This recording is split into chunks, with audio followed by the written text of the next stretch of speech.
Hello, everybody, and welcome to the newest episode of Circuit 42. It's been a while since November. We are actually coming up on February very soon. Um, I am your host, Ian. This is my fellow host, Michael, the Samurai Martinez. Howdy. Howdy, howdy.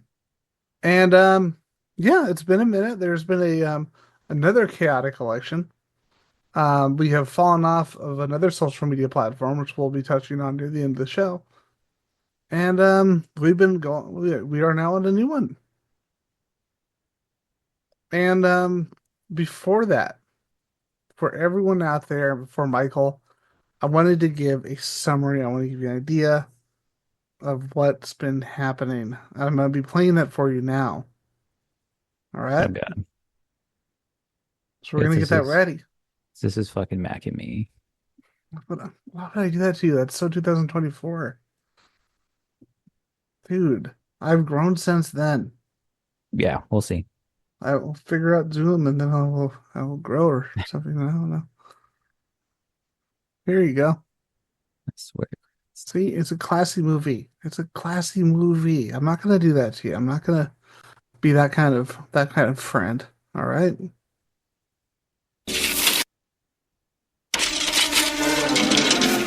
I hate you. Eric! Like, Eric,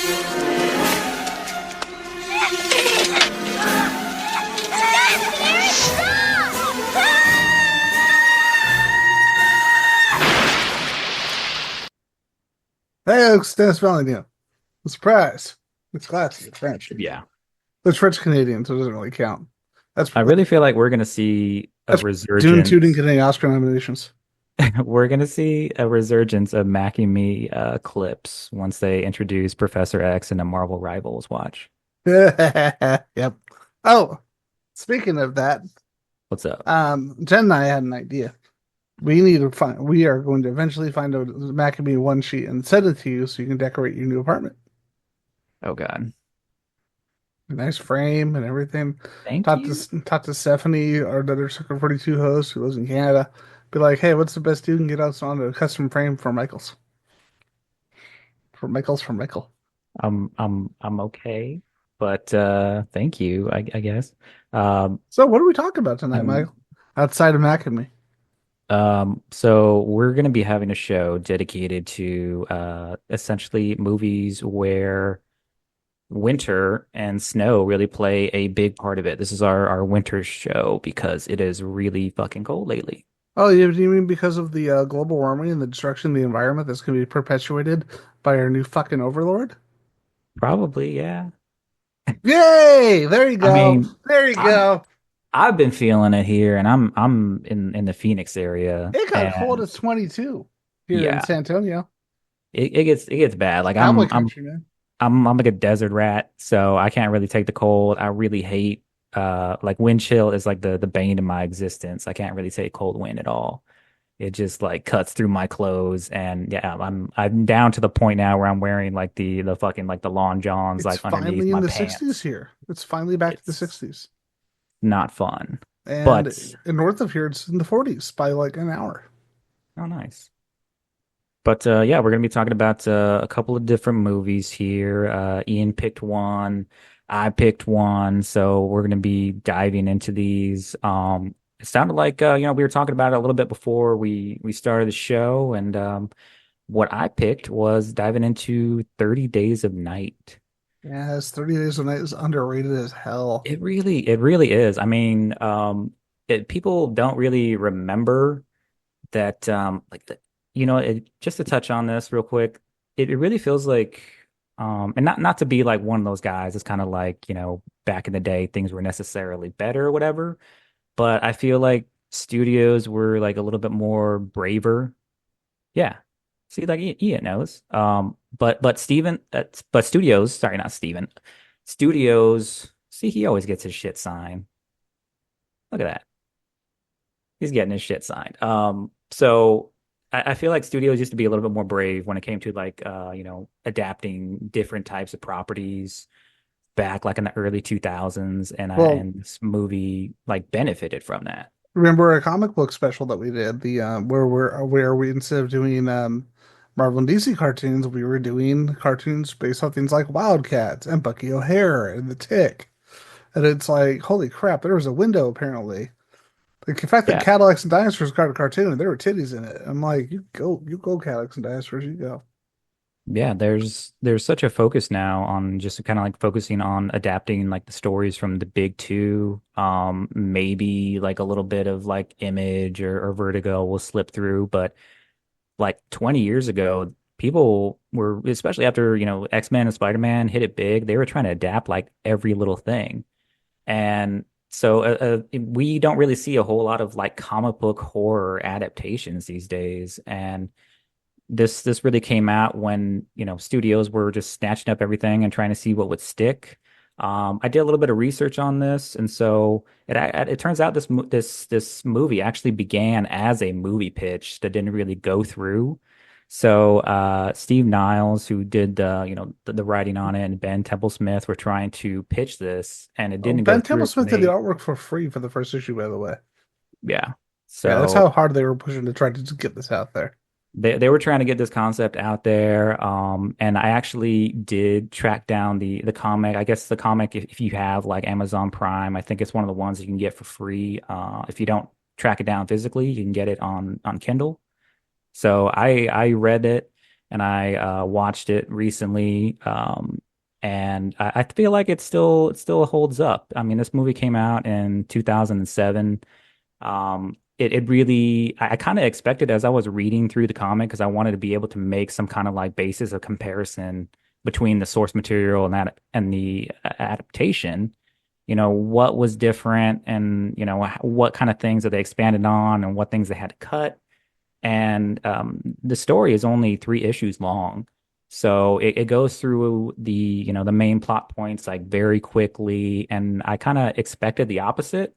I expected them to kind of like have to condense it down a lot for the movie when it turns out they added more characters and they expanded on the relationships. And I really feel like, this is probably like one of the instances where like the adaptation actually ends up coming out stronger than the source material.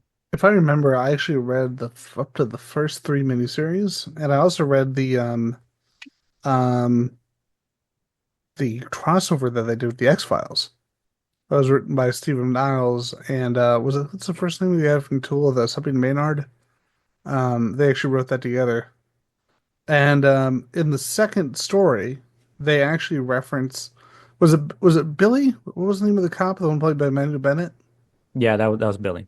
Yeah, you actually read his journal, like a document that he had put together so people know what happened, and they find out that's how you find out that he ended up killing his family because he didn't want them to turn, and then eventually killing himself. Yeah, and And he's not in the original comic at all, and they brought him into the movie. yeah, he's not in there. Uh so there's a couple of like key players in this, right? So there's Josh Hartnett, he plays Eben. He's the sheriff. Billy's his deputy. Melissa George plays Stella, the estranged wife of Eben. And so of those like few like core characters, there was already like some big deviations between the source material and the adaptation. Like Stella in the movie, she's a fire marshal, whereas in the comic book, she's actually, a deputy. She's part of the sheriff's department along with Eben. And Billy, like you said, like doesn't even show up in it. There's also like his His Eben's relationship with his brother. wife, they're actually Yeah, like divorced. yeah, they're like separated, and in the comic book, they're all like lovey-dovey and sweet.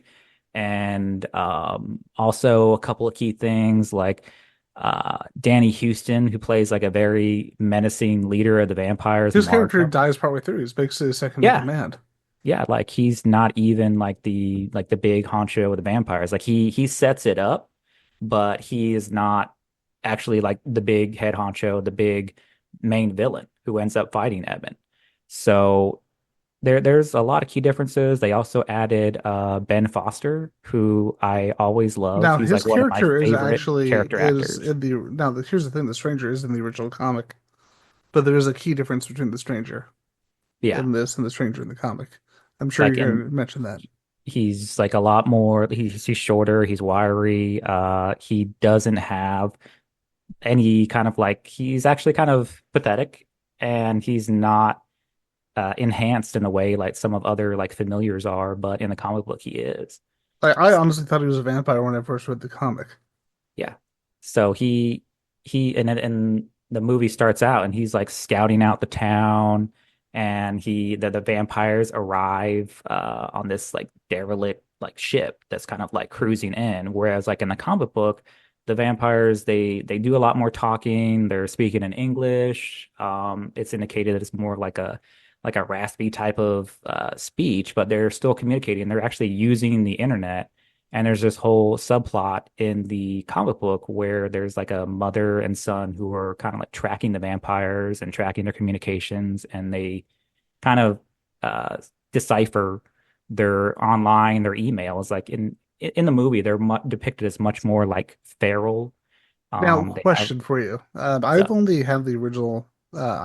Mine was actually the first one, like the first printing, like when the first trade first came out back in the early 2000s. And so it's actually missing some content that mhm. Blizzard actually published. And I want to know if this is in the version you have, because in the comic, in the Wizard magazine, I specifically remember Back there's a when Wizard story. was a thing. hmm I think that's when I Um, first heard about this. that was I was gonna say that's part of the rest part, big part of the reason this comic got the following it did and got the Yeah. attention it did. Um, was because Wizards do like their monthly recognition. That's how I found out about the Authority as well. Hmm. Um, but they had a couple pages that Steve Niles and Ben Templesmith did specifically for this as a prequel. And you see one of them like this like hotel that's been destroyed, you see a person has been killed, and you see them talking about there's a place, where there are 30 days of night, they establish it, and they say we're going there. And it's like the little setup that they do. And I Let me don't know if pull that's it up here. included in the new edition. Let me It'd be pull this weird if up. it would be strange, a strange extra if it wasn't. So do you know which character? Do you remember which character? There's like vampires who are just like in a No, it's hotel or one of the something. vampires. Yeah, like in the shitty motel. Nah, like nah, it doesn't start out that way. That's weird. No, that's weird. Like they wouldn't even throw it in as an extra feature or anything.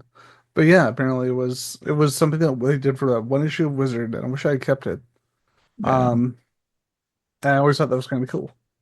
and I didn't even know what was happening when I started reading through the comic book and they started cutting to New Orleans and talking about like the mother and son who were kind of intercepting the vampires' communications and trying to find proof of them, and the son actually heads up there to try to get some photographic evidence of the vampires. Okay, that's weird. You know why? Is that not in there? This is the first page in the original comic. Okay. Yeah, I think that's the same. Yeah, there's nothing Yeah. about that. But it doesn't happen until a little bit later on, I think. Oh, okay. I see. I see. I Yeah, see. yeah. See, right here. Right here. Yeah. It's been so long. God, the artwork on this is gorgeous. Yeah, and it's got I don't know if he just did covers or what, but I could have swore like Bill Sankovich It is wasn't also Bill Sienkiewicz, it was Ashley Wood, who has a very similar style. He's another yeah. Australian artist like Ben Templesmith. Um, and in fact, if you for anyone who's ever heard of the series Hellspawn, it's basically what I tell people if they want the Spawn that McFarlane always pretends that he wants to make, they just need to read Hellspawn. Hellspawn lasted for about 2 years, and it was written by some guy named Brian Michael Bendis before he had done really anything. Like this was before he did Powers. This was before Daredevil. This was before Powers. He had done a couple indie books at Oni Press, and Ashley Wood did the artwork. And anyone who knows Ashley Wood probably knows him for his work on Metal Gear Solid, doing the designs for basically Metal Gear Solid 2 through now. Like he's basically been that involved in Metal Gear for just years, to the point where he even did a full adaptation of the game as a comic. And they started the series, and then they left because Bendis got picked up by Marvel, and the rest is history from there. And after that, they were like, "Huh, who else should we get? There's this new guy named Steve Niles and Ben Templesmith. They'll probably never leave, right?" And then after that, the series ended. At the same time as this, by the way, they were doing another comic that was absolutely amazing, and that was a Sam and Twitch ongoing series by Brian Michael Bendis, Angel Medina, and Ashley Wood. So for anyone out there who's like, "Oh shit, Spawn was good once," it's like, yes, it was, and those are actually being reprinted. I'm actually happy to say, Nice. Good deal. yeah. Hellspawn is, oh, real quick, What's up? Hellspawn is a very triggering comic, both that and like I'm normally not one to even mention this, but the both those series, there's some content right there from the beginning, and we're gonna say this right now. If anyone who has any if there's anyone out there who like violence against animals, either fictional or non-fictional, is a triggering point for you in terms of something that you can see yourself watching in terms of a movie, if it can affect it, even if it's a few minutes. These are two movies Yeah, right now. I'm gonna let you know. Listeners, viewers, I'm going to let you know if that is a major trigger for you, don't do watch not this. watch these movies at all. And I think it's something that like, it can be a little bit triggering for me. So I always kind of like blur that part out. Like when I'm assessing these movies, like there's a couple of other ones like I used to watch came out around the same time. I think like Fear was like another one with Mark Wahlberg. Yeah, but that That movie is still one. bad. So, but these like that was something I was going to touch on too. So I'm glad that you brought that up. But yeah, as I was rewatching these, I was like, man, these movies are not they're not going to be good for you if you love dogs and are triggered by violence against animals. Yeah, Because Jen was actually mad at you from the beginning of the movie because I completely forgot about the scene with the dogs yeah, and the second scene with the dogs. is that part of why you didn't like actually rewatch the thing? Oh no, no. Here's the thing: I had actually watched the thing last week. Mhm. Yeah, so for me, like I had watched this. Actually, no, I had watched this right before we started talking about the idea for the podcast. So I didn't even have to rewatch it. Yeah, but Please continue. I apologize. no, I feel like it wasn't. I don't remember it being like having just like rewatched it. I don't think it was like as definitely like not as gory as something that like focused so much like on the practical effects as something like The Thing, but it was definitely, not cool. And speaking of the dogs being slaughtered, this was all part of what the vampires were doing through Ben Foster's The Stranger character to kind of like prep the town. So he has to essentially, he's like sabotaging like all of their ways of communicating, sabotaging their ways of escaping, which becomes, I think, part of the reason why they put that focus on the strain between like Evan and Stella's relationship because everybody in the town knows that this month of darkness is coming, and so there's some members of the town who aren't really down for that. So they decide to go and take a last plane out, and Stella is trying to make that, but she misses it because she gets in an accident. So she misses the last plane out and comes back just in time to encounter the creepiness of Ben Foster. Sheriff. Man, Michael, you're there you go. You're getting choppy for a second there. Michael, you okay? All right. Um, so Michael's internet has gone poop. Um, while his internet is going poop, we're going to continue to talk about the movie. Um, so the interesting thing about 30 Years of Night, one of them is that this movie, despite being made in the early 2000s, is a movie that actually has a lot of practical effects. And a lot of the things that are done digitally are more so the fact that they have altered the movie. They altered the movie because it was actually shot day for night for almost the entire movie. We have lost Michael. Hold on. We're gonna bring him back.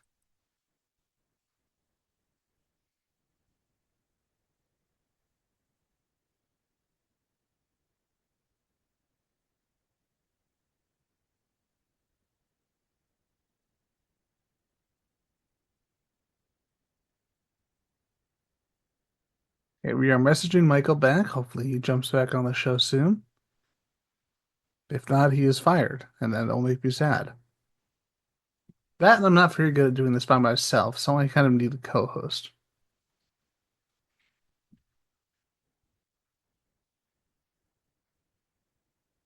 Here we go. Michael's not dead. Yay. Okay. No, So while you were dead, just message you. I was like, I have this thing. I just set this up. It's wired directly into my modem. I don't know what the hell is going on. all right. So while you were dead, I was explaining to people that one of the key things that fascinated me about the movie is the fact that the movie is not only almost 99% practical, including minimal wire work. Like the only wire work was actually for when the vampires would jump, and even that was done mostly with trampolines. Um, and it was more so wire work to keep them on a straight line and not like hit, kind of like fuck themselves up on a stunt. But also the fact that Josh Hartnett actually did all of his own stunts in the movie, which was also impressive. And you mentioned the car accident before your internet went poop, and which I've let people know that your internet went poop. And I also explained that the reason we need you back so badly is because I can't really host a show by myself, despite the fact that I talk so much. But Melissa George apparently not only did most of her own stunts, but did all of her own driving as well. Which, if you've seen the car accident scene, and I've has someone who's been unfortunately been in three major car accidents, that scene is that's a little too real. It's a little rough, yeah. And Um, it's not only that, but the movie's also filmed day for night because they tried filming at night and they realized that with the weather, even in New Zealand, that the environment was not working at all. So one of the only few things that they actually did digitally was artificially creating the effect of it being dark out. I thought that was very interesting. no, that's good. I didn't even know that. But one of the things that I really liked about the movie, especially in contrast to the source material, is the addition of some of the characters that we were talking about and the expansion of their roles. Like we had Mark Boone Jr., who was in Sons of Anarchy. He was in Batman Begins.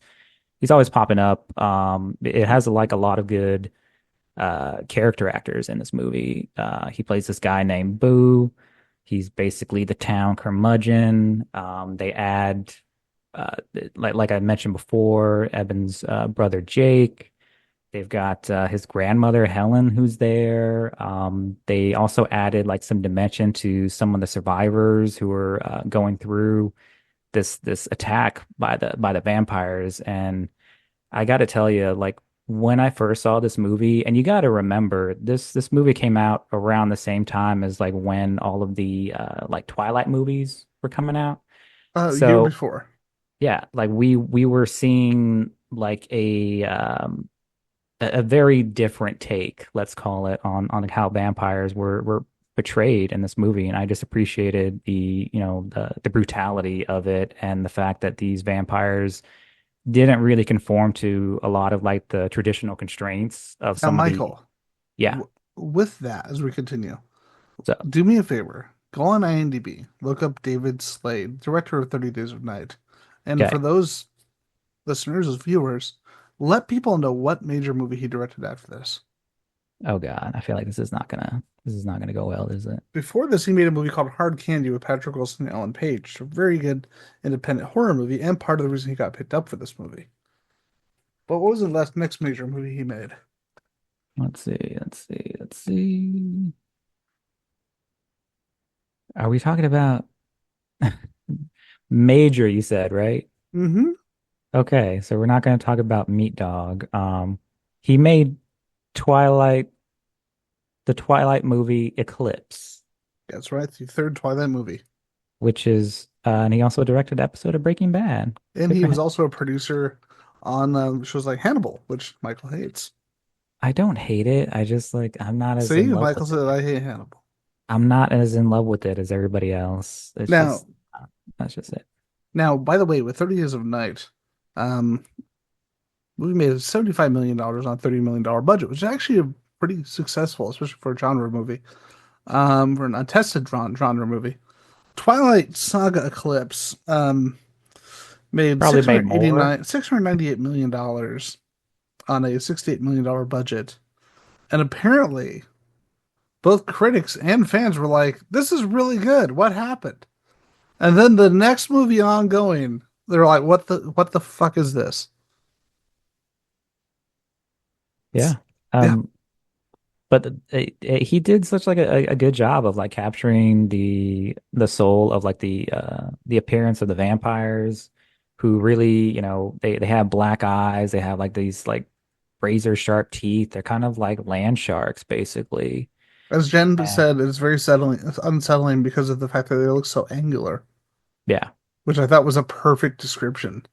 And I think that was like really something that they brought through from the comic. There are a couple of characters who, and castings that really brought that across. Like, let me see here.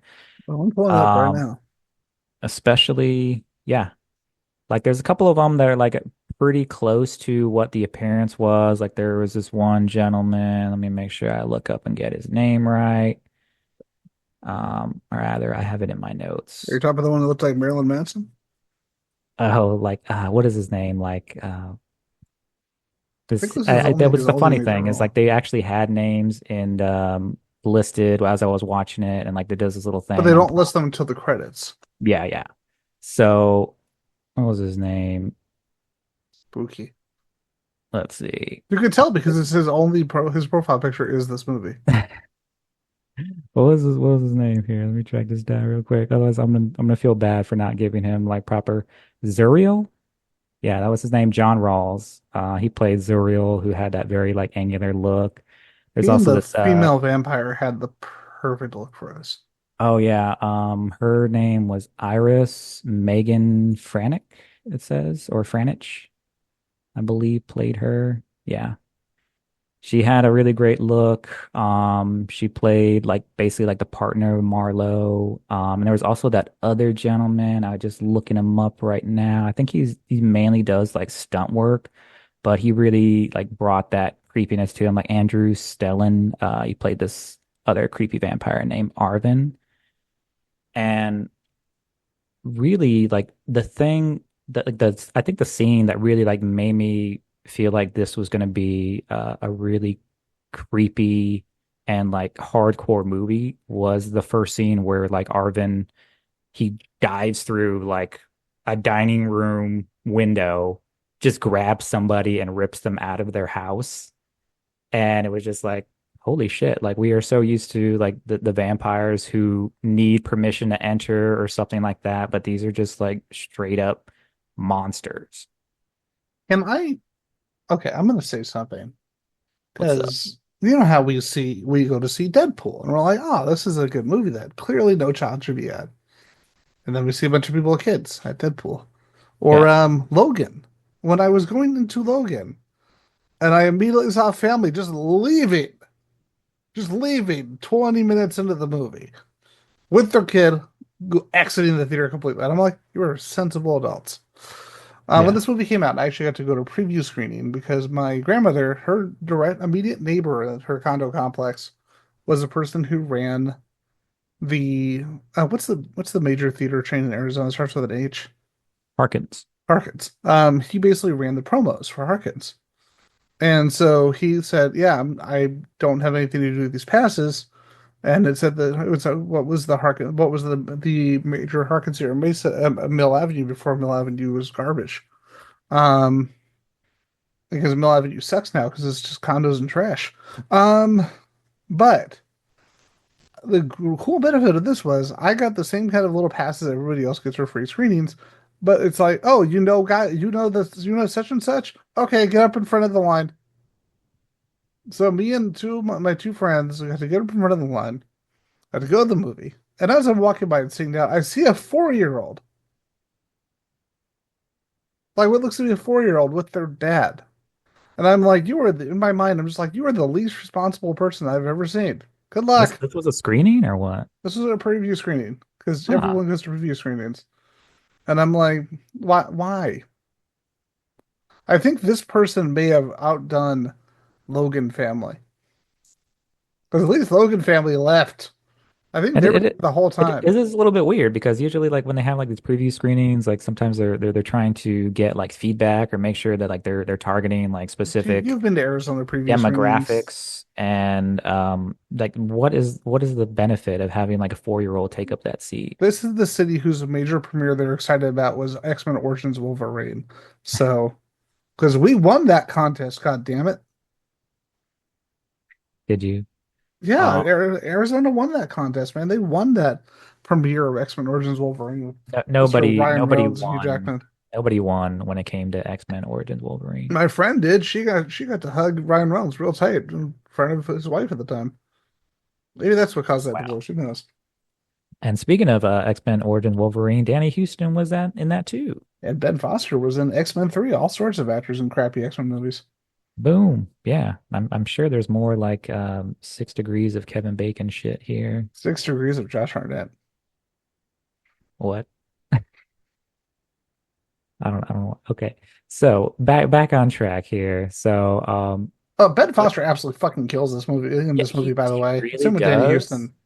And in the movie, like I remember when I saw this initially, like I when I was like remembering it, I remember his role being like bigger and like having more screen time just because of like how much he killed like the little time that he was in. He's barely in it. So And he yeah, does. he's Best. definitely one of my favorite character actors, and every time I see him, I'm like, yes, this is definitely going to elevate the movie. Like he did that for 3:10 to Yuma. I believe he was also some crazy person in Alpha Dog. Oh, I'm gonna be doing some white person shit, by the way. And I'm gonna recommend a movie written by Taylor Sheridan. Um, Oh God. and it's called, but it's before everyone maybe fucking want to punch him in the face. And that guy looks to be in good shape. He'd probably take me down pretty fast, but it'd be worth it. He made a movie called Hell or High Water, Have and not. this was like one of the first things he did. Does it And does it have a poster of like two white people who are almost kissing? actually enough to know, but it does have a big floating head of Jeff Bridges, which is pretty fucking tight. Okay. Let's see. Chris Pine is in this. Ben Foster is Jeff Bridges, and Gil Birmingham. Gil Birmingham, for you nerds out there, is the voice of Forge from X-Men '97. He also might be the largest man in the world. You'll know what I mean when you see him. But not in that way, Michael. But Ben Okay. Foster, if you want another Ben Foster performance from an extremely underrated actor, this movie, Hell or High Water, is one that I would point out for you. Like it is on this and this 310 to Yuma and 30 Days of Night are probably the best performances he has done, in my opinion. He wasn't bad when they actually gave him a shot to do a lead in Yep. Pandorum as well. Oh, by the I way, also feel like is another underrated horror movie. a brief aside, what the fuck happened to Taylor Sheridan? Because like fucker started off with like Sicario and Hell or High Water. Those are his first movies. Those are classy movies. And then he's doing a bunch of Yellowstone trash for you fucking crackers. Money, Jesus Christ. money. That's what happened. Anyone who's still watching Mayor of Kingstown, don't you have a Trump rally to be at?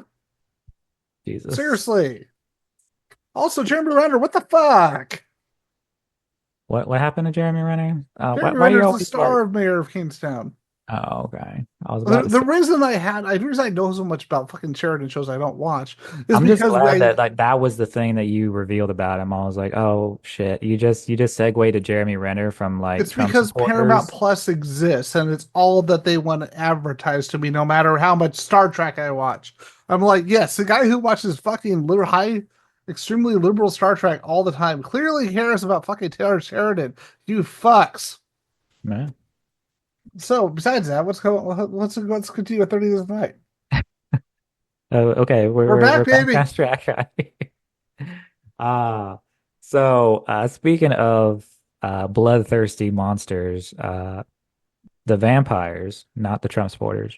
So the vampires descend upon the town and like they just start fucking everybody up. They have like this great like overhead shot of the carnage Best fucking part of the movie. that doesn't really come across, I feel like in a comic book. Like I'll just say like the comic book has like some very like minimalist like stylistic art like we were talking about Bill Stankovic. And Ben Templesmith. yes, and this was in that same vein, like Ben Templesmith, he has a very like simplistic art style. So you can Nah. see like Aaron, you can see that. Yeah, you can see. So Ian's like flashing that up. So it's very simplistic. There's not as much like detail on it, but you just see more of like that same like brutality of that first attack, like people getting dragged out of their homes. They're trying to fight them off with like shotguns, but it ain't doing shit. They are just ransacking everything, killing men, women, and children. It's a total like slaughterhouse. And so they have to, are you gonna show it? Oh shit. Yeah, like that.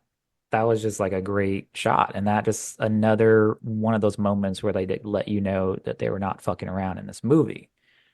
So as all this carnage is like going down, there's like a group of survivors that coalesces and they decide to head for somebody's attic. And so they hold up in an attic for a little while, and one of the things that adds like a dimension to the survivors that doesn't really happen in the comic book is there's like one survivor who has like dementia. There are Feels all so these sad like for him. little yeah, there's all these little like infighting that happens throughout the their little It's holdout. very Night of the Living Dead, that Yeah, scene. yeah. Oh, So it's can I a lot mention more something real complex. quick? And let me know if you agree with me on this. Go ahead. David Slade's style, and this will also come across from anyone who's seen, oddly enough, even Twilight, because I got to a point where I was watching everything by him. I even watched that, and it's a really good looking movie too. And I'm like, God damn it, David Slade, stop being talented.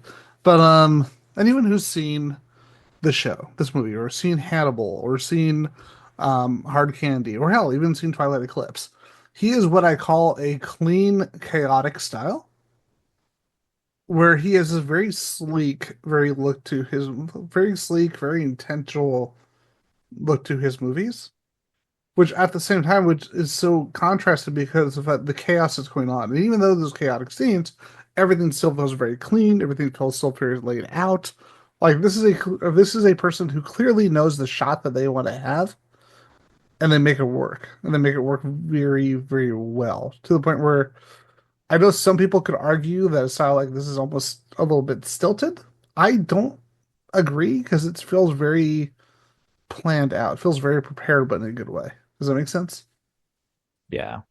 It's it's definitely like you really get that it's sold to you in that overhead shot and just like the desperation and it's very like you said like kind of like Night of the Living Dead. It comes across like more desperate, I think, than it did in the source material. And I really like the depiction of these vampires. They just like don't give a fuck. I think it was like a good choice kind of in deviating from the source material where they are just kind of like they're like cracking jokes and like they're talking English where they're mainly, speaking like a foreign language and there's only like one or two of them that actually talk If I and remember, I think it's based off a lot of languages used by Amazonian natives in South America. oh okay. Yeah. It was like a lot of like clicks and whatnot. Like I didn't even know if it was like based on anything like real. I assume they did some kind of like actual basis for the language, but mainly Danny Houston's Marlowe is the one who talks. Um, so it's like big contrast between like, them in the source material where they're just kind of like monologuing and shit. And So I do need to touch on one thing real quick, and that's the most unsettling scene in the movie for me. what's up? God, no God. Yeah. That was definitely like the creepiest like little line that Danny Houston had and That theater is dead silent. That kid was traumatized. That theater his, was dead silent. his depiction of Marlowe was like really creepy along with Iris like they just really seem to take a lot of joy in the slaughter and there's like really just like malicious assholes to the point where like they so like Ian mentioned earlier like Ben Foster's Stranger character he gets capped like really early on in the comic book. Like he has like this little like Hulk out moment where he breaks out of the jail and then he gets like shot by Evan. Boom, that's it. Versus the movie where he's like very convinced that he's going to be turned like, He's like Guillermo. yeah, He's like Guillermo. he's a familiar. He's he's so he's very convinced that he's going to get turned and he's got more screen time. He does get shot by Evan, but he's not, you know murdered like But outright, it's and basically like a flesh wound more than anything. yeah, and he's killed later on by Marlowe, even after like everything that he's done for them to help prep the town and all that good shit. So I'm glad that Ben Foster got a little bit more screen time, but like they really did a good job like showing how menacing Danny Houston's character was. They had a lot of good moments with the survivors, like grappling with what to do about the guy who has dementia. They got people who want to like make a run for it. They got people who want to like fight.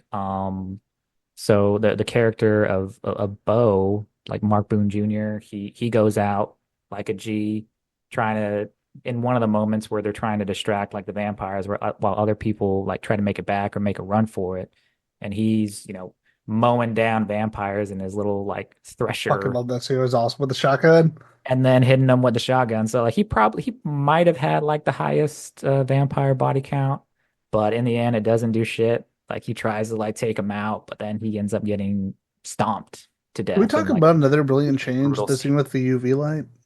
What's up? The Oh scene yeah. with the UV light That- was a here's the thing. Apparently, okay, because studios have no faith in the actual creatives. Um, Steve Niles wrote the original script, both the original script that was proposed for the comic and the original script for the adaptation. yeah. But being Sony, 30 Days of Night, apparently they're like, oh, we don't know about the script. It has problems. It's not great. But here's the thing. I like Steve Niles, but Steve Niles, he has flaws as a writer. Like he's more about the story than he is about the character, which comes across in a lot of his stuff. And it took him 9 volumes to really develop the world of 30 Years of Night. So, in their infinite wisdom, Sony hired Stuart Beattie. Stuart Beattie is kind of a hack screenwriter where he can have a range of stories. He can write the whole co-write, keyword, because he was like the third writer on the original Pirates of the Caribbean. But he also wrote I Frankenstein. And if anyone remembers that piece of shit, yeah. He also helped develop the Classic, Obi-Wan man. Kenobi. He also helped develop the Obi-Wan Kenobi series for Disney Plus. Another colossal piece of shit. Still in my opinion, the worst Star Wars thing Disney has made. And they're like, hey, let's get him to help write a script. This is a man who literally only ends up getting a good material if other people help. Perfect example is the movie Collateral. Um, so they brought him in. David Slade read that script. He said it was horrible. So he took the original script by Steve Niles, brought Steve Niles back in, brought in his co-writer from Hard Candy, Brian Nelson, and had them write a script together. And the great thing about this is by bringing Steve Niles in, he was actually able to help contribute these moments to flesh out the story and make it work with the near 2 hour runtime, which feels like an hour and a half. I honestly thought this movie was less than 90 minutes. And only realized after we were like, oh shit, we want to watch Saturday Night Live. It's only then that we realized it was almost 2 hours. And it moves quick. It But does. imagine if we had had the writer behind, Stuart Beattie, the brilliant writer that he is, writing this soul script solely without Steve Niles. Yeah, the movie does kind of like run through well they have to. They have to make through like they have to squeeze 30 days into 2 hours. So there are parts where it does feel like a little bit of a squeeze, but you do get these, great character moments. Like some of them get these like heroic deaths, or they have these like little smart moments that they probably didn't get a chance to incorporate into the source material, but on second pass, they're like, oh, like we're gonna do this. And like one of those definitely has to be, the UV scene. Because we Um, also get to see the vampires interact with each other, yeah. which is actually a really brilliant scene. And we get to unfortunately Evan's grandma doesn't make it. That's part of like the whole reason why they have like the UV setup is like she's growing weed in her The good grandma. yes, she's growing weed but to help with her cancer, so it is medicinal. So so she's growing weed, and like they get this idea like, oh, like we're gonna try to like spring a UV trap on him, and Eben ends up taking out Iris, Marlowe's main squeeze, and really like pissing him off and like kind of helping to single himself out in the eyes of Marlowe, which is probably not the greatest thing. Also, her look as a vampire, like we were saying earlier, Yeah. it's one of the more effective ones in the movie. Yeah, they really. I think there's definitely like one of the vampires. I can't remember if it was like she was part of like Marlowe's crew. Because in the comic book there is the like I said he doesn't become like the main villain. It's another guy. I think it was named as like what was it like Vidici or I don't something know, like but he was that. kind of lame. To be honest, I can He see just why. based. I mean, he just looked like a bigger version of Marlowe, so I can see like why they didn't want to like introduce that, and they made Marlowe like just like the same guy, because it becomes clear as story goes on that even though this was like a good plan and the vampires are enjoying this, they don't want it to be something that like leads humanity to suspect that vampires are a thing now. So they decide to like sabotage the town by cracking open a pipeline and setting it on fire. Oh, can we talk about this scene, by the way?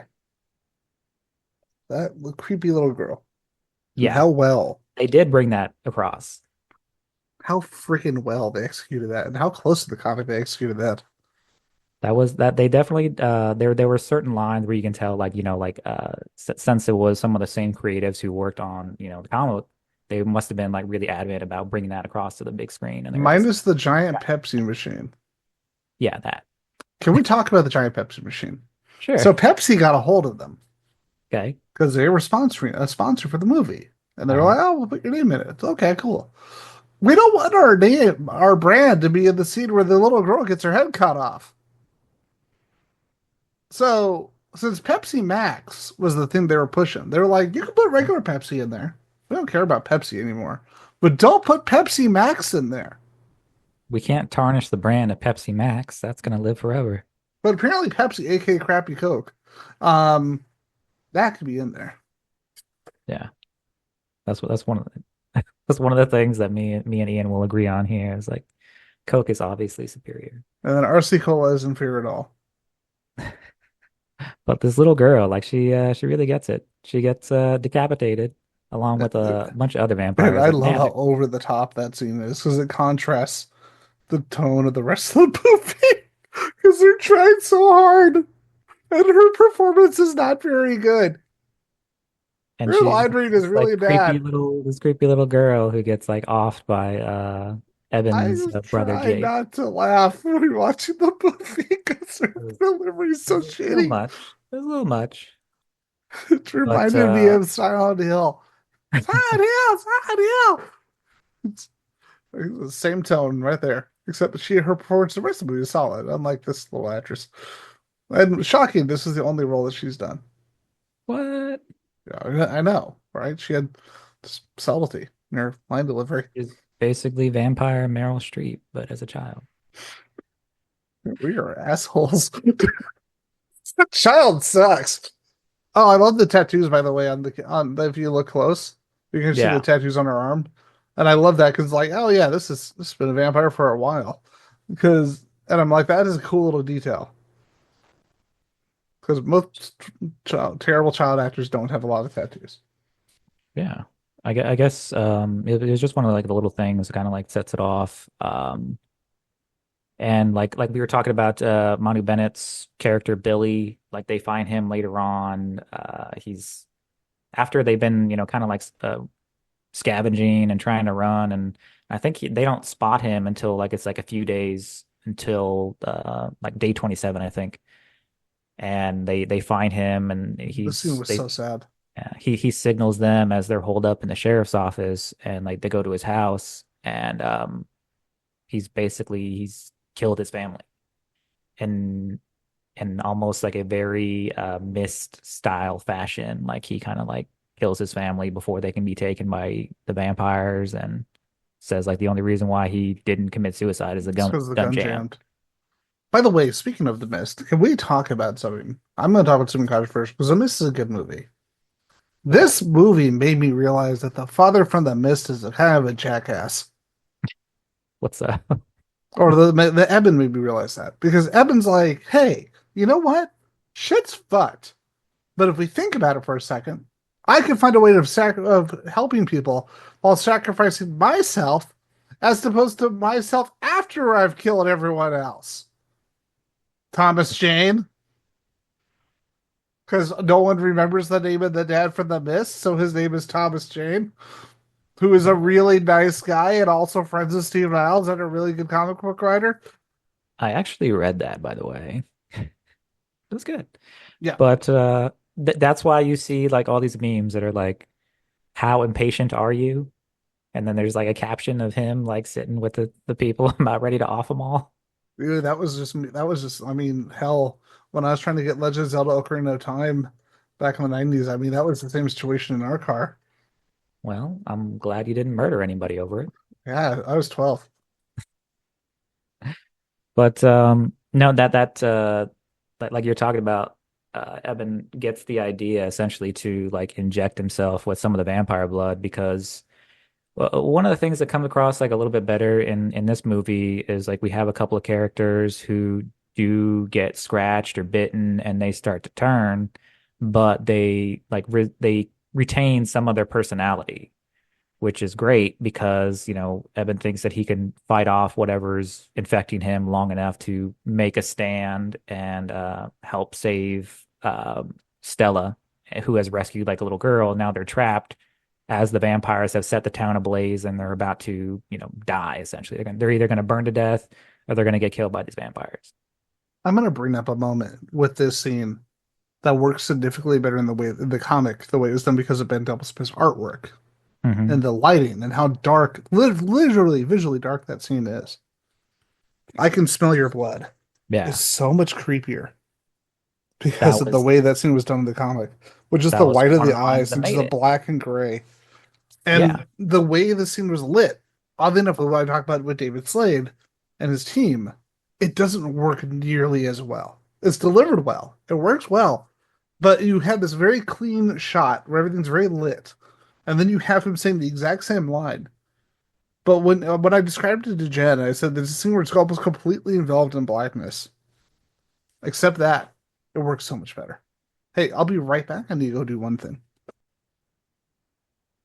All right, so we're now with this, with the crappy acting of the little girl.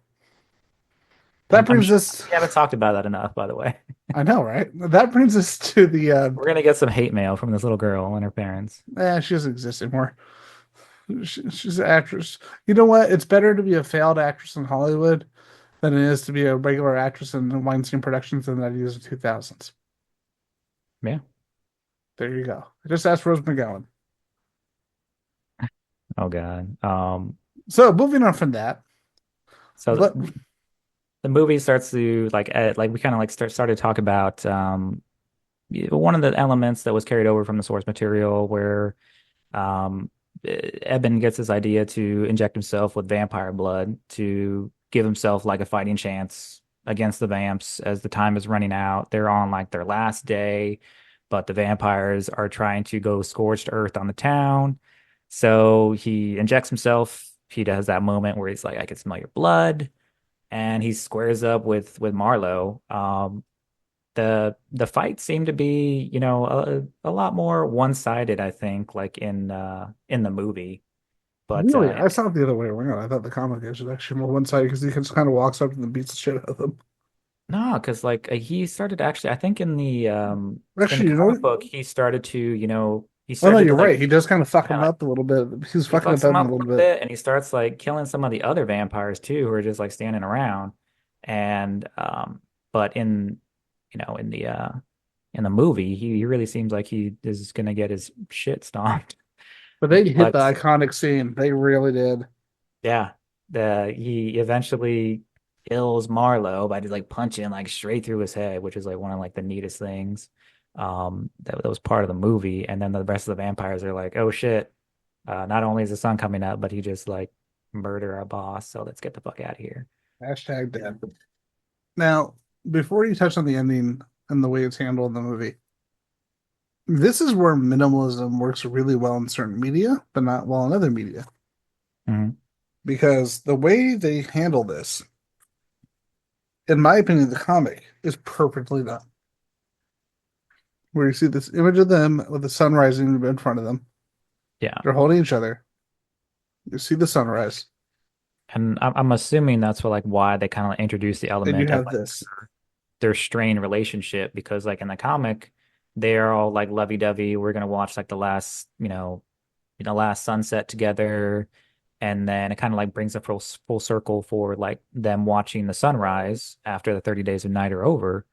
But really this is kind of more of like a cathartic experience for, trying to, have this like last moment together. And even though like you're saying the minimalism of, how he goes out basically when the sun comes up and he turns to ash, The even movie is though painful the way they do it. yeah, in the movie, like he has like this really like visceral scream as he's turning to ash, and it was like the complete opposite of like the end of Blade 2, basically. Um, But where it's just fine, kind and serene because you're yeah, pretty and female and the hero. Where yeah. if you're a villain, Jesus fucking Christ, man. She's like, nah, this doesn't even hurt, man. Oh, and if anyone wants the greatest audio commentary of all time, the Blade 2 commentary by Guillermo del Toro, where he is constantly making fun of the shitty CGI that the studio forced in the movie. Oh, like when they're doing their little vampire fights at the beginning. Yeah, where they weigh nothing apparently. Yeah, Yeah. Oh, by the way, if you want the most early 2000s scene ever, these are the creator pictures yeah, nice. in the back Very, of the comp. very understated. Yeah. It looks so image-esque, basically.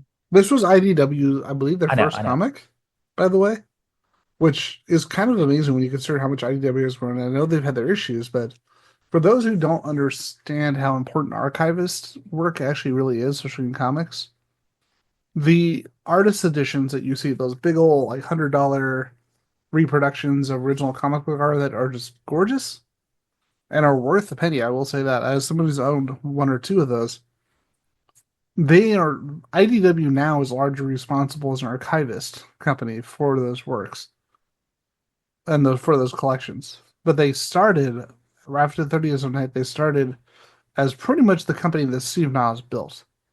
He was doing tons of comics, selling tons of concepts.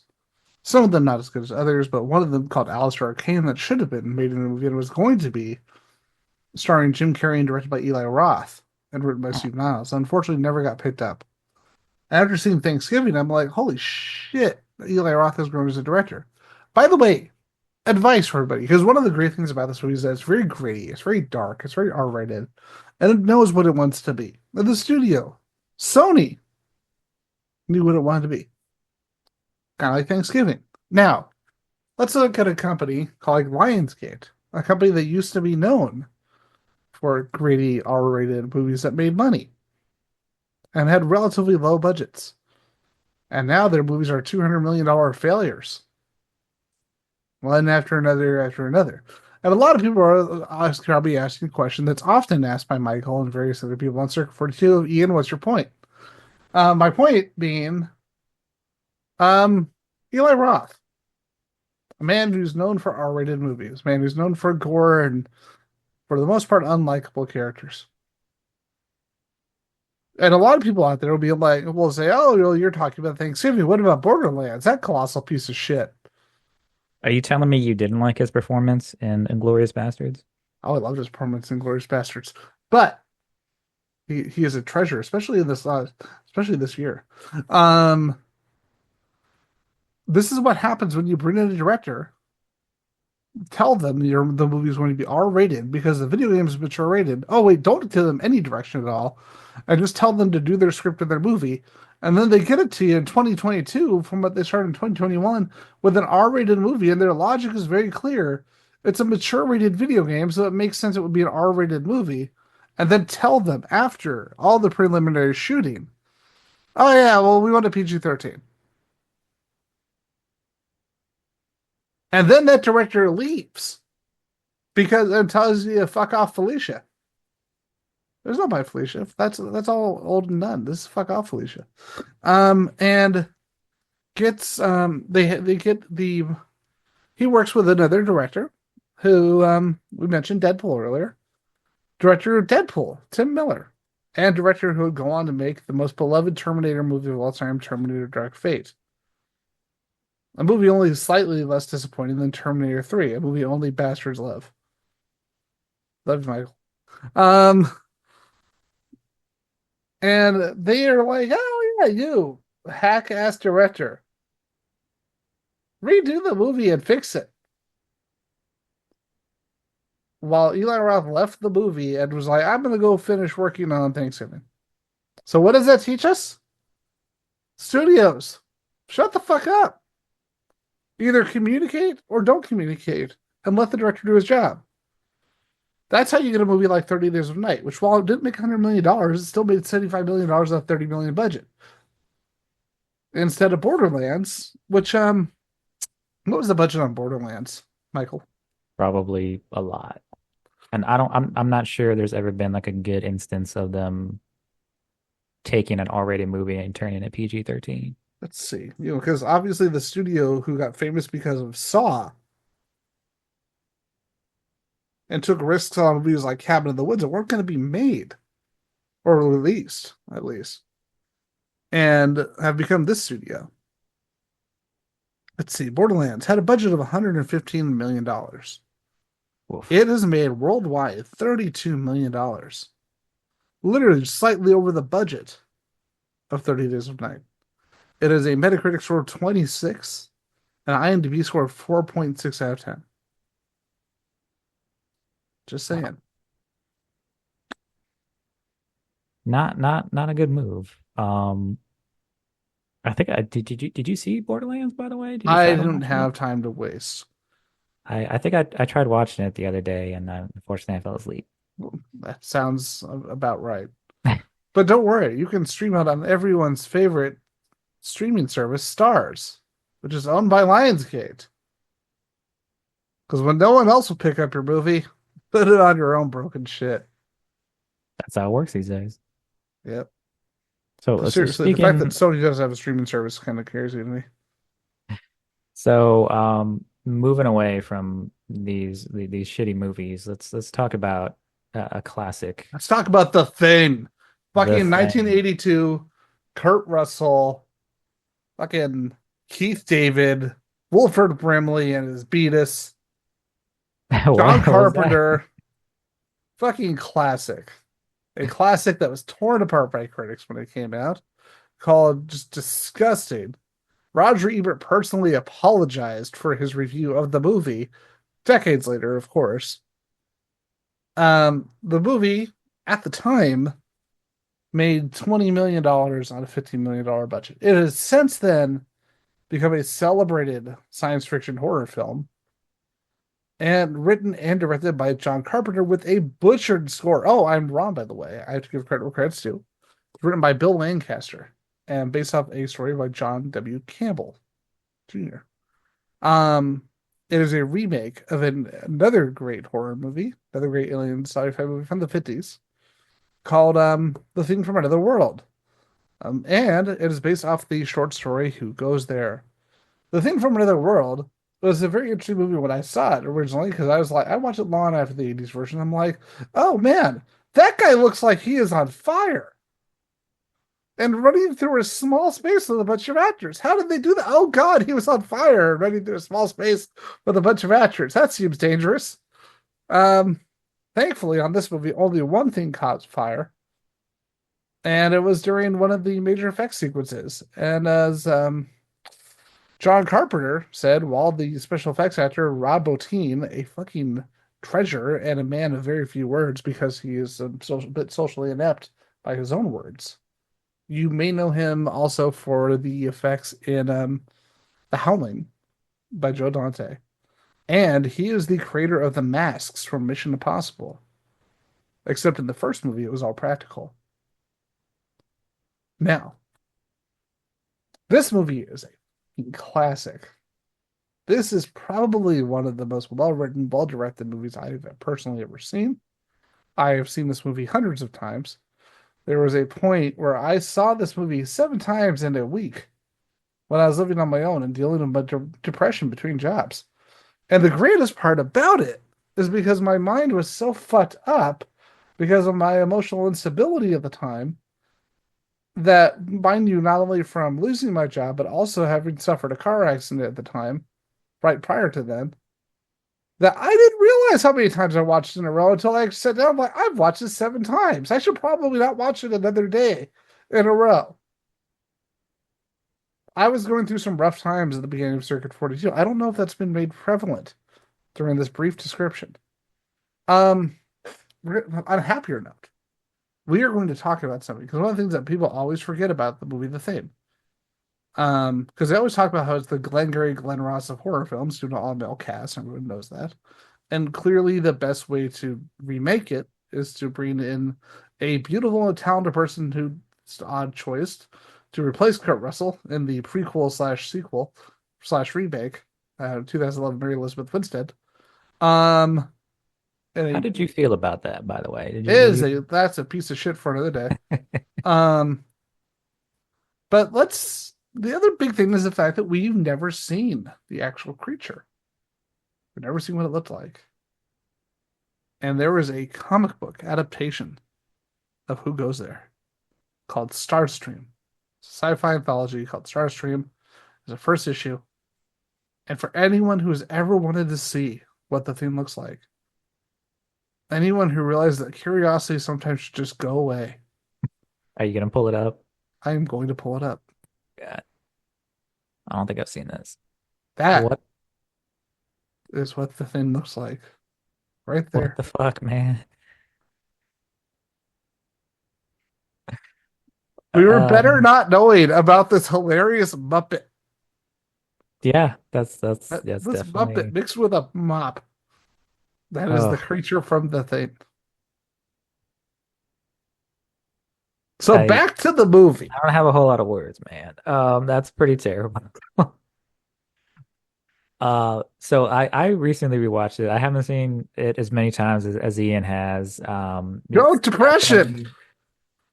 It's obviously, you know, like one of those movies that is heavily lauded for like its practical effects. Like back when I was kind of like preparing to do my rewatch of it, God, the like I effects was in in this my movie are head, amazing. I was like, okay, so like this is back in the day. So did Stan Winston do these? And no, it wasn't like Ian brought up.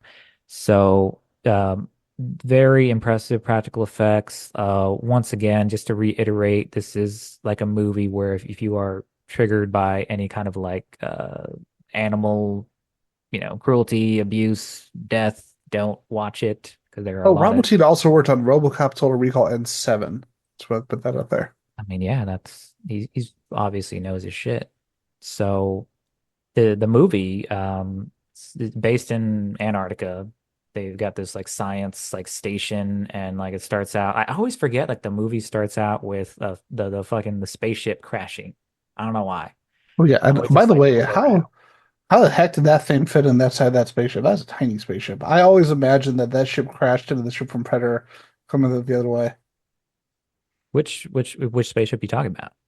The little UFO, and when you have the ship from Predator that's flying this way to South America, and this one's flying to the south to the Antarctic research base, I just assumed it just land to crash into each other a little bit.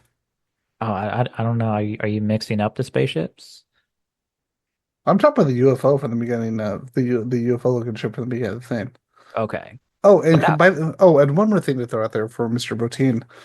He did an uncredited episode of Game of Thrones, a little episode called The Red Wedding.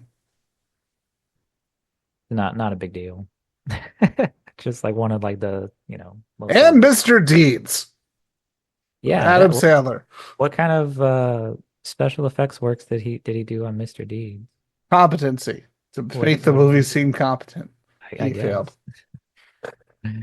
But yeah, this movie really has like a lot of great actors like Ian was talking about. It really brings across like very similar to like 30 Days a Night. It has that sense of like desperation and mistrust amongst the folks, the survivors who are trying to make it through like this encounter with this fucking monster from outer space. It's very ooh, it's really brings across like some of those feelings of you know, kind of like the Cold War. Or like the bring being just like, Night of the Living Dead, the mistrust. Oh, a little There's bit of like, trivia for you. When they show the Norwegians, the tape of the Norwegians, here's the thing. If you're listening or watching this show, if you've seen this movie, yeah, if you haven't, stop watching this show right now and go watch it and come back. unless, you Or just, triggered by the dog thing. yeah, exactly. So the Norwegian video footage is actually from the original version of the thing of the 50s. But they show them circling the ship and showing the size of the ship. That's actually from the thing from another world. Oh, and Adrian Barbeau. If you don't know Adrian Barbeau is, if you grew up on the 80s movies, what the hell is wrong with you? Um, Adrian Barbeau was in The Fog. She was in Escape from New York. She was actually in the recent animated Watchmen movies for all you nerds out there. She was Silk Spectre, and she's the voice of Catwoman from Batman the Animated Series. And for anyone to ask her dad and uncle, they'll tell you she has huge tracts of land. Um, to put it Sorry, lightly. what? See, I got distracted because he heard about boobs, Just which I just know like Ian's a certified titty boy, so we're always going to be talking about boobs at some point. but I think that's both of us, honestly. That's why this podcast is so much Probably. fun. See, we had Sandra on here, that would be like two titty boys and one titty girl. Right, Wow. regular trips to Hooters when we were both single was just a lot of fun. Um, I'm gonna say, but she is actually the voice of the chess computer, Oh yeah, and like yeah, that was one of the things that kind of like some obviously because this is made back in the early 80s, some of like the graphics for like the computers and it's very simplistic. And I was just watching him, Kurt Russell's character, McCready, he's playing chess against this computer and just he loses and then he like dumps his drink into the computer. I was like, is this computer not important? Like that can't be the only purpose of this computer, right? yeah. The first time I saw this movie, in my mind, I was completely convinced that Blair, Wilford Brimley's character, was taken over by the theme from the beginning, Okay. or near the beginning. A moment he has his freak out. You know what I'm talking about. Yeah.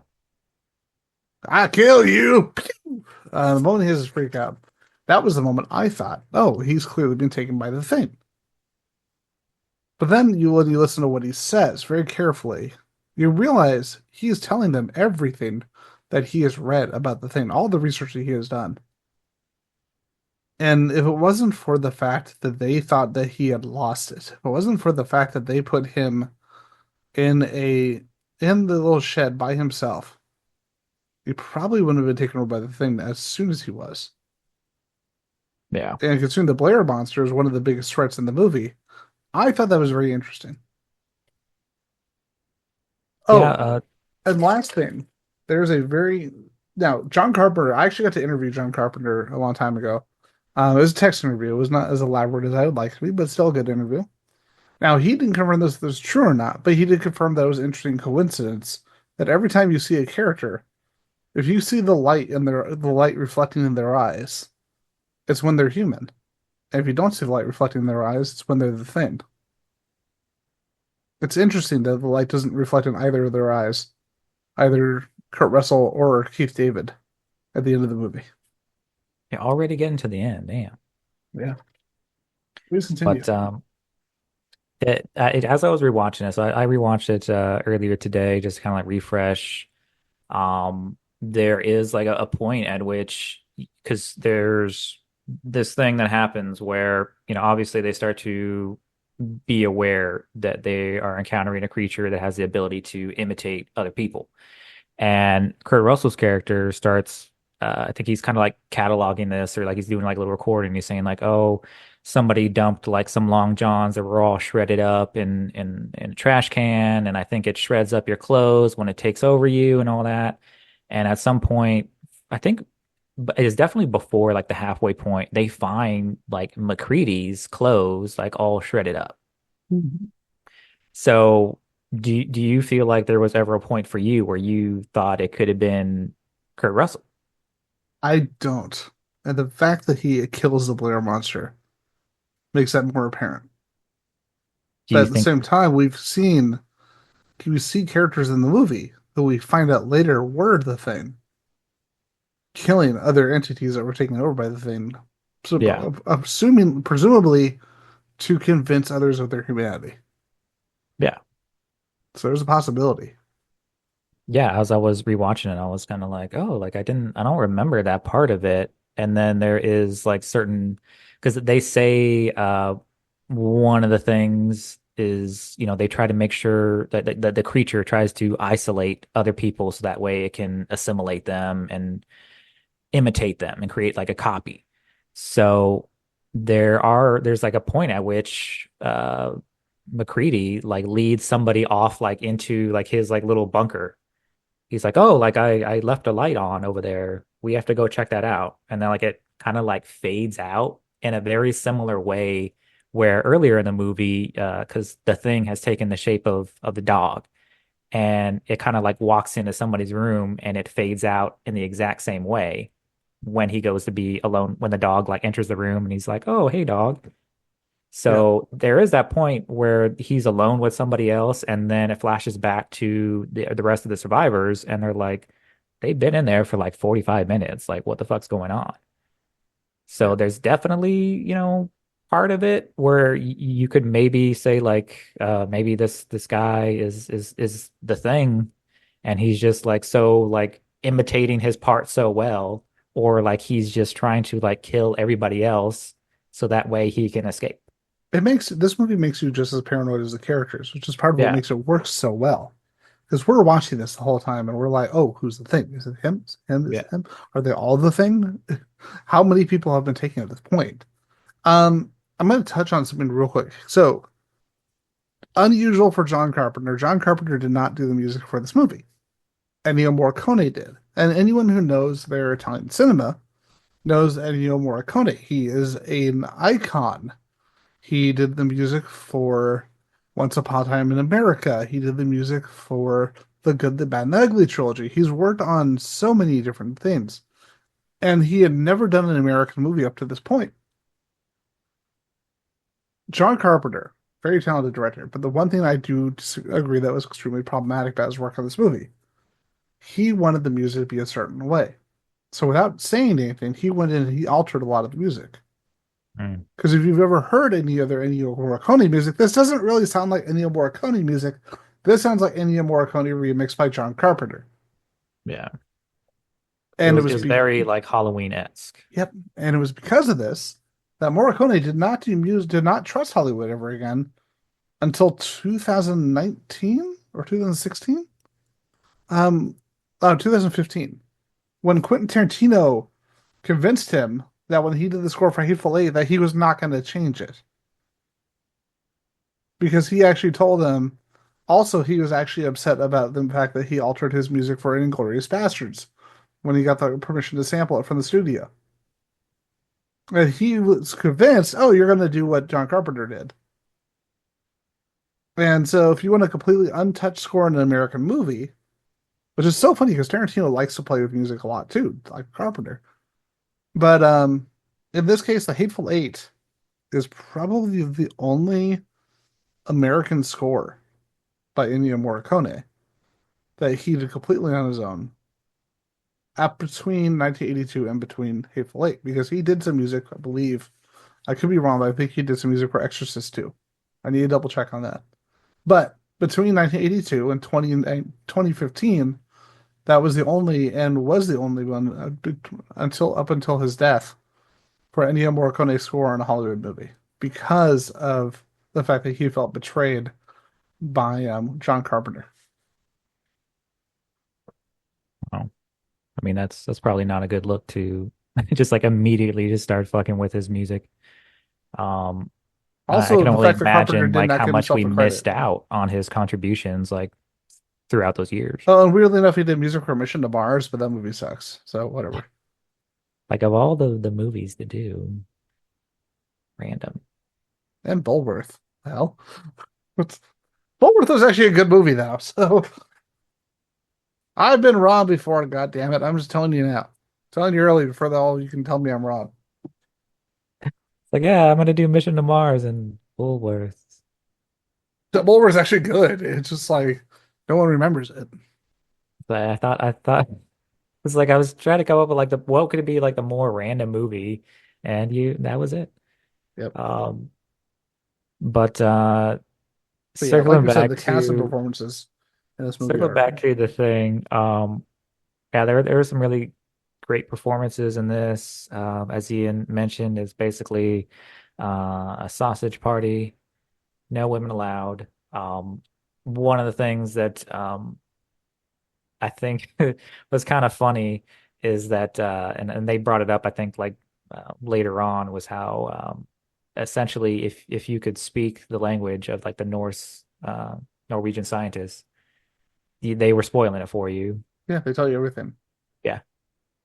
So sorry to those folks who were trying to avoid those spoilers. But I really liked Keith David's performance in it. There are a lot of very like understated moments. Even though like there's obviously like a little bit of like back and forth between him and McCready. One of the things that I thought was that worked like really well and you don't see a lot of I think in horror movies, especially like with monster movies, is the classic scene where they're testing everybody's blood is Oh god, that scene is the best scene in the movie. you have somebody like freak out and start to transform into a movie, start transforming into a monster, like right next to you as like you're tied up next to Get them. me off of this fucking couch. That is like got to be like one of the most terrifying things. I think I've seen like a couple other movies like try to pull that off, like where like somebody's transforming into a monster, like while they're handcuffed to But there's always somebody like crappy else. CGI or something that kind of Yeah. Like I think what was it? Like speaking of crappy CGI, fucking American Werewolf in London. I think you mean that American Wolf in Paris. American Werewolf in Paris. American Werewolf in Paris. Like one of the cops, he like cuffs himself to one of the werewolf guys, and like he starts to transform. As horrifying as that is, like as a concept, like it was like undone by the shitty CGI. Here, you've got somebody like sprouting all of those like little tendrils and like dissolving like right fucking next to you as like you're seated.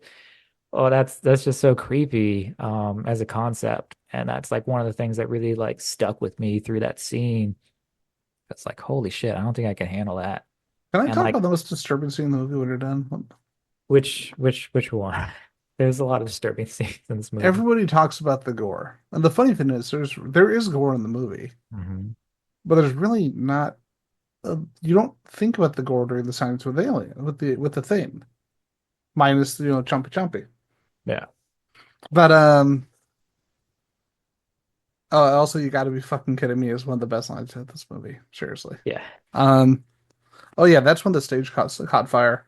Um and apparently Rob Bottin was just staring at it, as he says in the documentary. Because I was looking at this in shock and I don't know what to do. I just hear John Carpenter put out the fucking fire. Yeah. I'm Yeah, surprised that only there was only like one instance like you're talking about but of the something most catching on disturbing fire. scene in the movie for me is when they open is during all the scenes where they're taking it apart and they're Yeah. breaking it down and they're showing, oh, that's not dog. This is dog. I And so that like that was one of the things that struck me in this movie. It's like you guys are being very cavalier because you've about got this. doctors, you've got scientists. These I, are people who are like, this is our like, yes, we are doing research yeah. and mineral research, but what we do every day when we're not here is looking at shit like this, researching things. So we're not going to view it as like overly emotional teenager slasher movie. They're viewing it as scientists. They're viewing it as doctors. They're viewing it as people who work with blood, which makes it so much more interesting. Oh, one of the things I do want to talk about is that kind of struck me during this rewatch was the ridiculous size of Kurt Russell's hat, I love his Frito Bandito hat. which is only second to the sheriff's hat from Scary Movie. I was just looking at him and I was like, oh man, Kurt Russell has like he's like so well equipped for like the winter. He's got this big old beard, he's got all this hair, and they were probably trying to find this a hat that would work for this, and he's like, let me pick the most massive fucking cartoonish hat for this movie. It was kind of distracting, honestly. It is. I love his Frito Bandito hat. So you pulling it up, I'm not. you're just staring at it, and it's all its majesty. It's perfect. It really is. It's terrible. I thought you were gonna say I thought you were gonna talk about the scene with the paddles. Oh no, that's from The Simpsons. It's amazing that they got that whole hat in the movie. That's basically it. Oh shit. It's pretty much it. That's Yeah, yeah. Pull up the real one just so that people know that we're not fucking exaggerating. See, it's a thing. Yeah. Pull this shit up. This is ridiculous. Look at that shit. What where the fuck? else is he going to put snacks? It gets cold. You need snacks, sir. Put him in your pocket, man. No, you put them in the hat. Do you not remember the Frito Bandito commercials? Oh God. I mean, I think I blacked them We're out. both old men. We remember these things. That's just an ugly ass hat. That's a I had to beautiful bring that. hat that you put snacks in. It's awful. Okay. I like we were talking about the paranoia that comes across in this movie. Because there's like how many people did they start out with? I think they started out about like 10 or so. Yep, and by the end there's two. Yeah. So, and one of the things that I thought, like we were talking about, let me make sure that I get his name right. Mr. Diabetes, Wilford Brimley. What Brimley? Mm-hmm. So he at one point it becomes clear that he is the thing. He's the one. He's Blair. He plays Blair. They isolate him after his like little freak out because he's like finding all this information or kind of like coming to his own conclusions about the thing. Which, by the way, like when he was like doing the thing on the computer where he's like seeing this analysis and projections and whatnot, uh, it kind of struck me how like similar I felt like this movie was to Alien. You have all of these guys that are kind of like holed up, and then you got somebody doing like this analysis on the computer, and they come to like a realization about it, and they have like a little freak out, a little confrontation. Yeah, that scene always just make me think of that too. Yeah. And so he gets isolated from them at some point, and it turns out that this is the part where I thought maybe you were mixing up the spaceships. He's the thing, and he's like building like a little spaceship Oh, you like mean the one under that his looks like foot. it runs on gasoline? Yes. That's really tiny, and where the hell is he gonna sit? Yeah, and Oh, I don't and I know. have to give credit to that joke to the not as popular Spoonie, not as popular anymore, Spoonie from the Spoonie Experiment, YouTuber who, as he said, where is he gonna sit? Yeah. Seriously, what does that thing run on gasoline? I just picture, and I love that because the line I always remember. I just picture him trying to fly into Washington with that ship and try to take over with his diabetes. I'm guessing he's just going to like detach his head and put his head inside of it. Ooh, That's what for Brimley head floating around, yeah. And hoses and man, that shit. just makes me think of like the shitty way that they tried to spin that for the prequel sequel. Do you remember when they tried to use CGI for some Oh, of you mean this? the PlayStation CGI? Yeah. And by the way, we know that is a cliche of the internet, especially idiots on YouTube like us, to use the term video game CGI or PlayStation 1 CGI. But that scene of the helicopter, that was literally a PlayStation 1 cutscene. Yeah. It was Also, the pretty bad. overuse of the word literally. And Mary Elizabeth Winstead did not deserve that. No, that Um, whole cast, that everyone did deserve that. Apparently, oh, so there's a so Studio ADI. Studio ADI worked on Prey. They worked on the recent Alien movie that was what was the name of the movie? Alien Romulus. They also worked on the Alien movies as a whole, and they worked on AVP, which say well with the movie, the effects in the AVP are actually really good. minus the giant rubbery predator suits that look like they're just bouncing around. Yeah. But oh, and it's so funny when you're watching those because you have this shitty CGI that's so awkward with the fucking amazing practical suits. And I'm like, what the hell happened there? So Studio ADI was originally supposed to work on the thing. And we won't play the music necessarily, but we're gonna let this little video play when we talk about why studios just gotta calm the fuck down sometimes. Here, let me pull this up. Now, this is an old video, so it's like not old, it's like 480p, so it's not great. It's got a little bit lo-fi, which works for Circuit 42. Um, let's see. So we're gonna share this. Now, originally the effects were going to be practical, and then there was going to be some CGI additions, like tendrils, something that wouldn't necessarily work fully practically. And let me get this pulled up, and we're going to play this.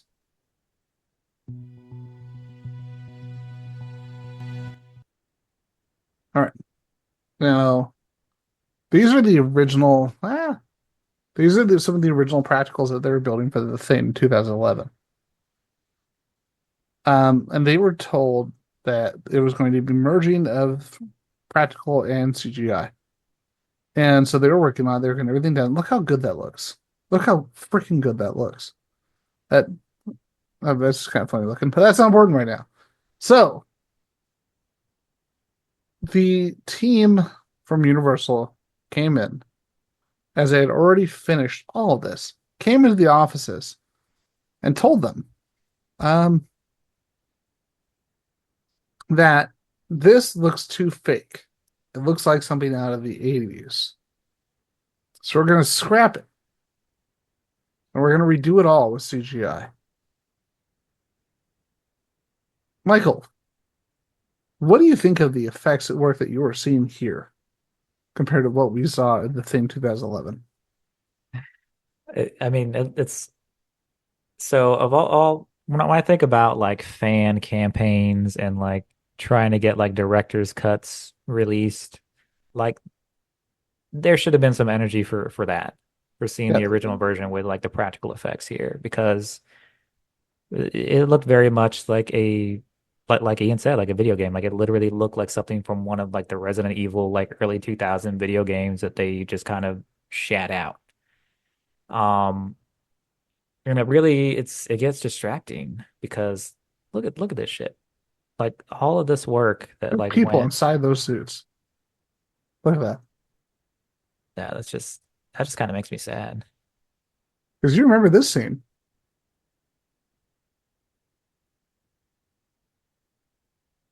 Yeah.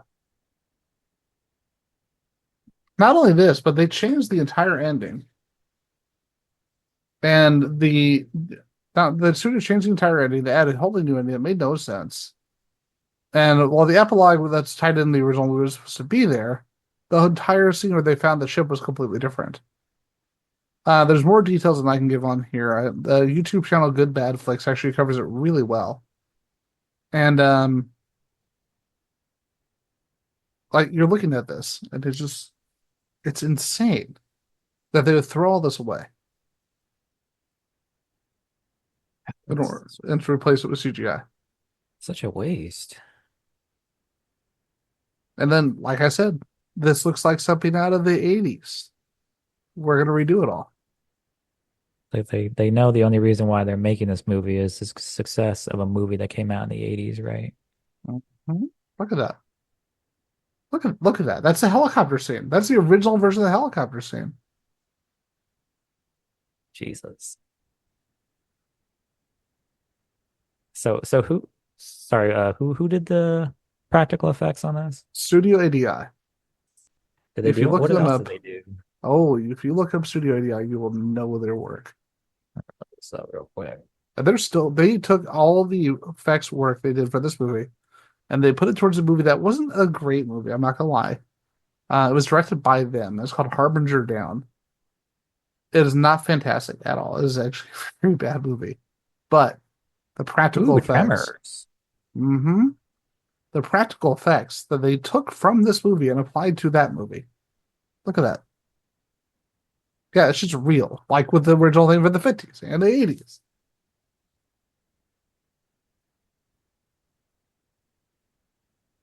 Look at the detailing on this. Oh, apparently they worked on X-Men Origins Wolverine, so we're coming full circle. Hmm. But yeah, look at this. But no, they worked on, let's see. Let's list off some of their other great ones here. Obviously, Tremors, they worked on Jumanji, Mars Attacks, Starship Troopers, Hollow Man, Look at that. Look, this is from the end of the movie. Evolution. That's from the end of it right there. What it was originally going to be when they opened the ship. When they went inside Imagine, the ship, something imagine that if it was that fucking Muppet. It's like we're gonna end the movie and we're gonna show the Muppet with a little scraggly fucking mop head. And we're gonna say like, "Oh, this is what I look like. so now that Dear I've given you me." some context regarding the 2011 thing, at least on the production side, what do you think? It's fucking wasteful, and I don't understand like why they would do that shit. Like a movie, a series, like really that's like like I said, it's the whole reason Those were why unfinished effects that you were looking at. Those weren't even complete. it's bullshit. Just like the unfinished CGI that ended up in the movie. Yeah. But you know what? That's why The Thing from 1982 is one of the best movies of all time. That's why that script is so tight. There's no line wasted. There's no moment where it's like, why is this in the movie? Everything feels beat for beat. It feels okay. Do you play any music at all, Michael? Do I play music? Yeah. Do you have any experience in instruments or anything? Nah, I got no musical ability whatsoever. I myself, I've worked in a lot of audio editing, but my family, we come from a music family. Johnny Cash is on my mom's side. The Tubes are on my dad's. My uncle, before he passed, was their original drummer. They actually played with Alice Cooper when he first came to Arizona. Um, it's not bragging, it's just what happened. And the reason for that, the reason I mentioned it, is because it's why rhythm is important. And when you have a person like John Carpenter, who is a who is a musician as much as he is a director and a storyteller, I myself have always felt that his movies are very musical, not just for their scores, but for the fact that they feel like they are like ba ba ba ba. There's nothing wasted. It just keeps going. It keeps flowing. And have you ever seen a movie, minus some of the later movies by John Carpenter, where they just kind of went off into whatever the hell was happening? Especially when it comes to his best movies from like the 70s, 80s, with like the Halloween, with The Thing, with Escape from New York, with Big Trouble in Little China. It has a rhythm. There's nothing wasted. And I think more than any movie he has done, The Thing showcases that best. Yeah, that's what makes it a classic, man. Yeah. So, I think, a lot of people like it's been out for a while. I'm assuming that if like Ian was saying, if you haven't seen it, go see it, barring any kind of like animal cruelty triggers and all that. But so there's been a lot of like theories over the end because very similar to like 30 Days of Night, everything just it just gets burned down. But you do have Kurt Russell's MacReady, and you got Keith David. What's his character's name I think again? it was Shit. Giles. Hold on. No, that wasn't it. That wasn't it. There was something cool because of Keith David. Childs. Childs. There you go. Childs. They're having a drink at the end where everything's like burning down, and he's like, "Oh, basically, if either one of us has like a surprise in store for the other, like, we're not in much shape to do anything about it." And they just kind of just chill as everything burns. And there's been like a lot of theories about like one of them is still like the thing. What is your take on it? Do you think that one of them is the thing? I think they're both the same. You Um, think that? Both I are? will. I think they both are. Because remember what I said about the eyes, Hmm. that you don't see the light in their eyes. In the comic that was made by Dark Horse, which is non-canon but does follow that just falls directly along, they rescue MacReady, but Blair isn't there. Hmm. And they confirm in the sequel series that Blair was actually the thing all along. He was one of the things, and that MacReady was himself, but Blair was the thing. I've never been a fan of that. I like the idea that it is that they're both a thing. It also ties into something that John Carpenter fans will be readily aware of, and that's the Apocalypse trilogy. The Apocalypse trilogy consists of The Thing, it consists of Prince of Darkness, and it consists of In the Mouth of Madness. These are both movies that all end with some sign of the end of the world. So you think it's both of them? I think it's both of them. So you think it's And when they thaw out, if they thaw out, they will spread to the rest of the world. And yeah. everything that they were trying to do, everything that Blair, everything that Blair was trying to do is going to be for naught. Yeah, there was I've often seen, the theories about Keith David Childs being the thing supposedly because like he doesn't have as much breath coming out of him Yeah.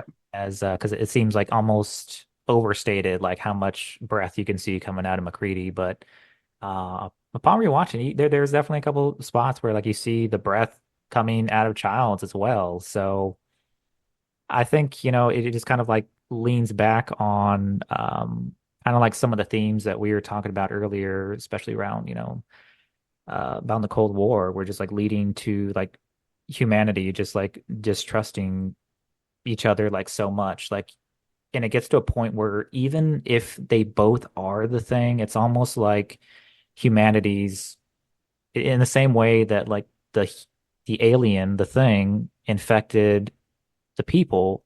It's almost like the paranoia of the people infected the thing and made it destroy itself in the same way that it does to humankind.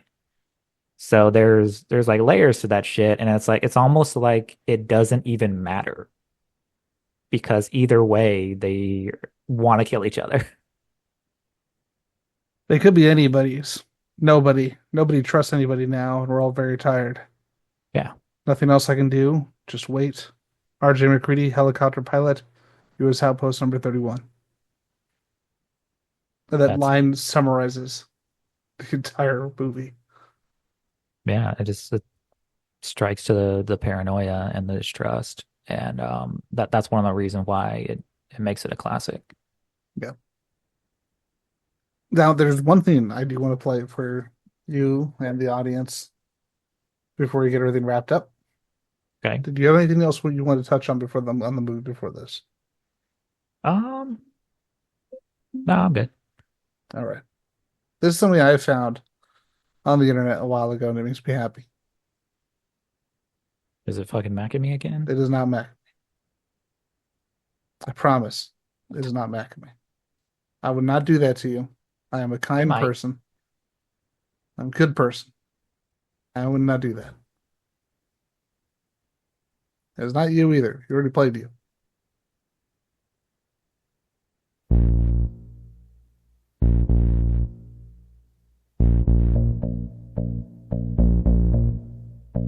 The musical.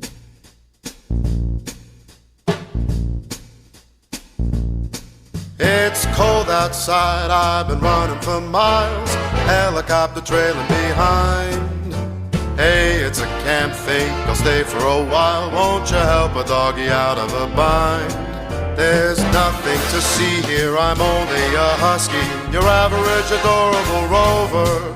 But once I convince you it's okay to trust me, your civilization is over. I can't wait to see their faces when I spring. Yes, sir. 'Cause they think that I'm a dog, but I'm the thing. I'm the thing, baby.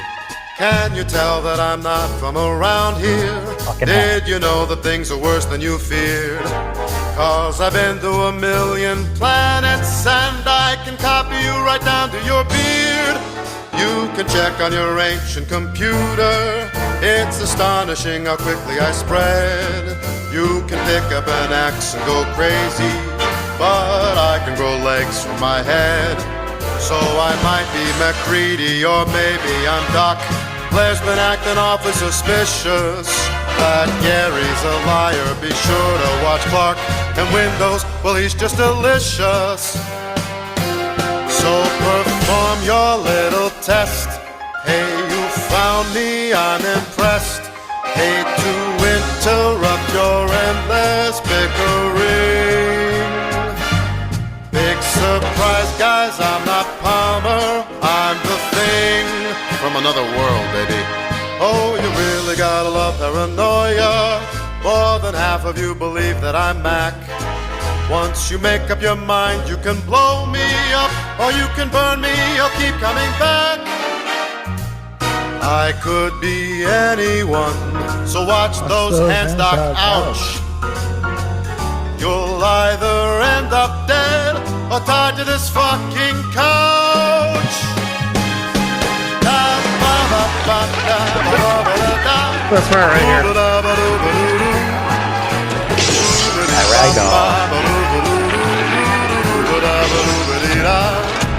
We're well past the point of silly denials. So am I MacReady or could I be Childs? Which one am I, baby? These poor bastards in the snow, they were clueless, now they know. It's a special brand of nightmare that I bring. Yes, they thought I was a dog, but I'm the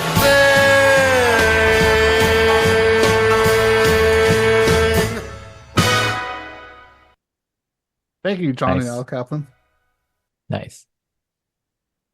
I feel like that was a perfect way to end that.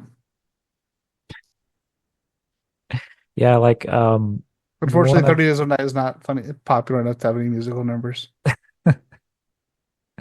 I will say though, like I wouldn't be surprised if like 30 Days of Night comes back as like a mini series or something like that. I think that would be great.